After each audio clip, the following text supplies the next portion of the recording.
കണ്ണീരെല്ലാം തുടയ്ക്കും കൺമണി പോലെ കാക്കും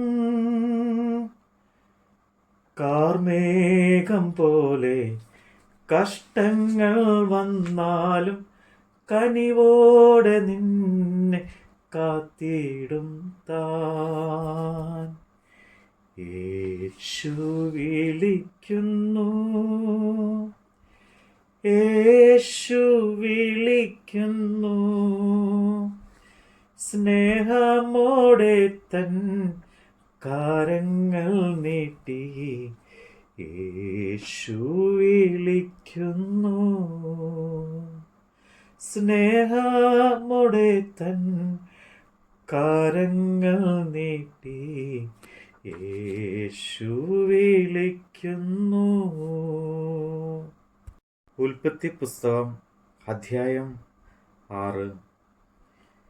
മനുഷ്യൻ ഭൂമിയിൽ പെരുകിത്തുടങ്ങി അവർക്ക് പുത്രിമാർ ജനിച്ചപ്പോൾ ദൈവത്തിൻ്റെ പുത്രന്മാർ മനുഷ്യരുടെ പുത്രിമാരെ സൗന്ദര്യമുള്ളവരെന്ന് കണ്ടിട്ട് തങ്ങൾക്ക് ബോധിച്ച ഏവരെയും ഭാര്യമാരായി എടുത്തു. അപ്പോൾ യഹോവ മനുഷ്യനിൽ എൻ്റെ ആത്മാവ് സദാകാലത്തും വാദിച്ചു കൊണ്ടിരിക്കുകയില്ല എന്ന്, അവൻ ജഡം തന്നെയല്ലോ, എങ്കിലും അവൻ്റെ കാലം 120 സംവത്സരമാകും എന്ന് അരുളി ചെയ്തു. അക്കാലത്ത് ഭൂമിയിൽ മല്ലന്മാർ ഉണ്ടായിരുന്നു. അതിൻ്റെ ശേഷവും ദൈവത്തിൻ്റെ പുത്രന്മാർ മനുഷ്യരുടെ പുത്രിമാരുടെ അടുക്കൽ ചെന്നിട്ട് അവർ മക്കളെ പ്രസവിച്ചു. ഇവരാവുന്നു പുരാതന കാലത്തെ വീരന്മാർ, കീർത്തിപ്പെട്ട പുരുഷന്മാർ തന്നെ. ഭൂമിയിൽ മനുഷ്യൻ്റെ ദുഷ്ടത വലിയതെന്നും അവൻ്റെ ഹൃദയവിചാരങ്ങളുടെ നിരൂപണങ്ങളൊക്കെയും എല്ലായ്പ്പോഴും ദോഷമുള്ളതത്രേ എന്നും യഹോവ കണ്ടു. താൻ ഭൂമിയിൽ മനുഷ്യനെ ഉണ്ടാക്കുക കൊണ്ട് യഹോവ അനുതപിച്ചു. അത് അവൻ്റെ ഹൃദയത്തിന് ദുഃഖമായി. ഞാൻ സൃഷ്ടിച്ചിട്ടുള്ള മനുഷ്യനെ ഭൂമിയിൽ നിന്ന് നശിപ്പിച്ചു കളയും, മനുഷ്യനെയും മൃഗത്തെയും ഇഴജാതിയെയും ആകാശത്തിലെ പക്ഷികളെയും തന്നെ. അവയെ ഉണ്ടാക്കുകൊണ്ട് ഞാൻ അനുതപിക്കുന്നു എന്ന് യഹോവ അരുളി ചെയ്തു. എന്നാൽ നോഹയ്ക്ക് യഹോവയുടെ കൃപ ലഭിച്ചു. നോഹയുടെ പാരമ്പര്യം എന്തെന്നാൽ, നോഹ നീതിമാനും തൻ്റെ തലമുറയിൽ നിഷ്കളങ്കനുമായിരുന്നു. നോഹ ദൈവത്തോട് കൂടെ നടന്നു. ഷേം, ഹാം, യാഫേത്ത് എന്ന 3 പുത്രന്മാരെ നോഹ ജനിപ്പിച്ചു.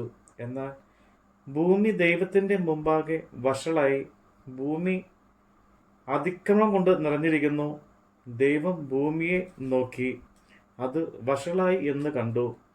സകല ജഡവും ഭൂമിയിൽ തൻ്റെ വഴി വഷളാക്കിയിരുന്നു. ദൈവം നോഹയോട് കൽപ്പിച്ചത് എന്തെന്നാൽ, സകല ജഡത്തിൻ്റെയും അവസാനം എൻ്റെ മുമ്പിൽ വന്നിരിക്കുന്നു. ഭൂമി അവരാൽ അതിക്രമം കൊണ്ട് നിറഞ്ഞിരിക്കുന്നു. ഞാൻ അവരെ ഭൂമിയോടുകൂടെ നശിപ്പിക്കും. നീ ഗോർഫർ മരം കൊണ്ട് ഒരു പെട്ടകം ഉണ്ടാക്കുക. പെട്ടകത്തിന് അറകൾ ഉണ്ടാക്കി അകത്തും പുറത്തും കീൽ തേക്കണം. അത് ഉണ്ടാക്കേണ്ടത് എങ്ങനെയെന്നാൽ, പെട്ടകത്തിൻ്റെ നീളം 300 മുഴം, വീതി 50 മുഴം, ഉയരം 30 മുഴം. പെട്ടകത്തിന് കിളിവാതിൽ ഉണ്ടാകണം.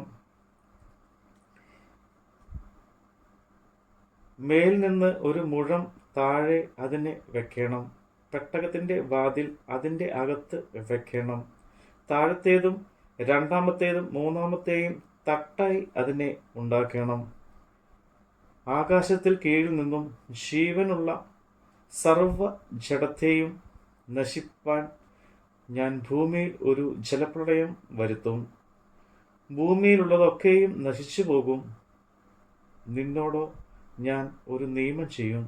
നീയും നിന്റെ പുത്രന്മാരും ഭാര്യമാരും പുത്രന്മാരുടെ ഭാര്യമാരും പെട്ടകത്തിൽ കടക്കണം.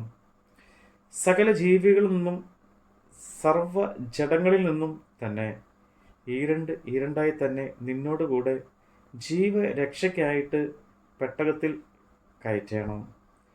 അവ ആണും പെണ്ണുമായിരിക്കണം. അതാത് തരം പക്ഷികളിൽ നിന്നും അതാത് തരം മൃഗങ്ങളിൽ നിന്നും ഭൂമിയിലെ അതാത് തരം ഇഴജാതികളിൽ നിന്നൊക്കെയും ഈരണ്ട് ജീവരക്ഷയ്ക്കായിട്ട് നിന്റെ അടുക്കൽ വരണം. നീയോ സകല ഭക്ഷണ സാധനങ്ങളിൽ നിന്നും വേണ്ടുന്നത് എടുത്ത് സംഗ്രഹിച്ച് കൊള്ളണം.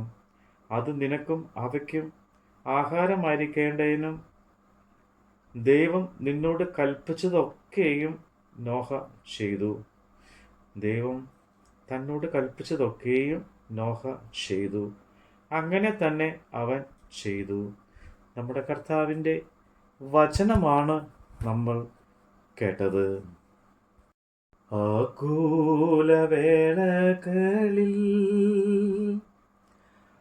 ആശ്വാസം നൽകിടും എന്നറിഞ്ഞു നീയും യേശുവേ നോക്കിയ എണ്ണമില്ല നന്മ നൽകിടും താൻ. യേശു വിളിക്കുന്നു,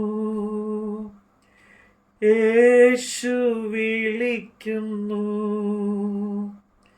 സ്നേഹമോടെ തൻ കരങ്ങൾ നീട്ടി യേശു വിളിക്കുന്നു. സ്നേഹമോടെ തൻ കരങ്ങൾ നീട്ടി യേശു വിളിക്കുന്നു.